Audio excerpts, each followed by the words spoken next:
ಹಳೇಬೀಡು ಹೋಬಳಿಯಲ್ಲಿ ಇತ್ತೀಚೆಗೆ ಚಿರತೆಗಳ ಹಾವಳಿ ಹೆಚ್ಚಾಗಿದ್ದು, ಕೆಲ ದಿನಗಳ ಹಿಂದೆಯಷ್ಟೇ ಕುರಿಗಾಯಿಯ ಮೇಲೆ ದಾಳಿ ನಡೆಸಿ ತೀವ್ರವಾಗಿ ಗಾಯಗೊಳಿಸಿದ್ದಲ್ಲದೆ ಕುರಿಯನ್ನು ತಿಂದು ಹಾಕಿತ್ತು. ಅದು ಮಾಸುವ ಮುನ್ನವೇ ಬೇಲೂರು ತಾಲೂಕಿನ ಯಲಹಂಕ ಗ್ರಾಮ ಪಂಚಾಯಿತಿ ವ್ಯಾಪ್ತಿಯ ಚಿಕ್ಕಮ್ಮನಹಳ್ಳಿ ಮಂಜೇಗೌಡ ಎಂಬುವರಿಗೆ ಸೇರಿದ್ದ ಹಸುವನ್ನು ಎಳೆದು ತಿಂದು ಹಾಕಿರುವ ಘಟನೆ ನಡೆದಿದೆ.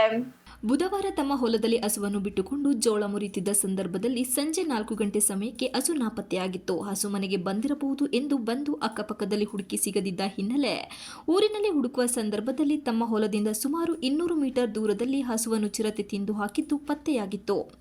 ಈ ವೇಳೆ ಮಾತನಾಡಿದ ರೈತ ಮಂಜೇಗೌಡ, ಚಿರತೆಗಳ ಉಪಟಳ ಹೆಚ್ಚಾಗಿದ್ದು ಹಲವಾರು ಬಾರಿ ಚಿರತೆಗಳು ಓಡಾಡುವ ಗುರುತು ಸಿಕ್ಕಿದ್ದು ಅವುಗಳನ್ನು ಹಿಡಿಯುವಂತೆ ಅರಣ್ಯ ಇಲಾಖೆಗೆ ಮನವಿ ಮಾಡಿದರೂ ಅದನ್ನು ಹಿಡಿಯುತ್ತಿಲ್ಲ. ಇದಕ್ಕೆ ಹೊಣೆ ಯಾರು? ಕೂಡಲೇ ಇದನ್ನು ಹಿಡಿಯುವಂತೆ ಒತ್ತಾಯಿಸಿದರು.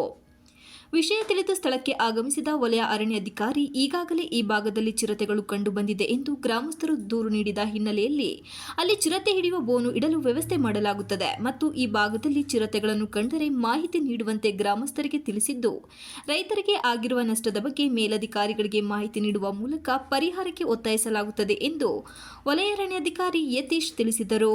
Ganesh, TV 46 Malenadu news, Belur.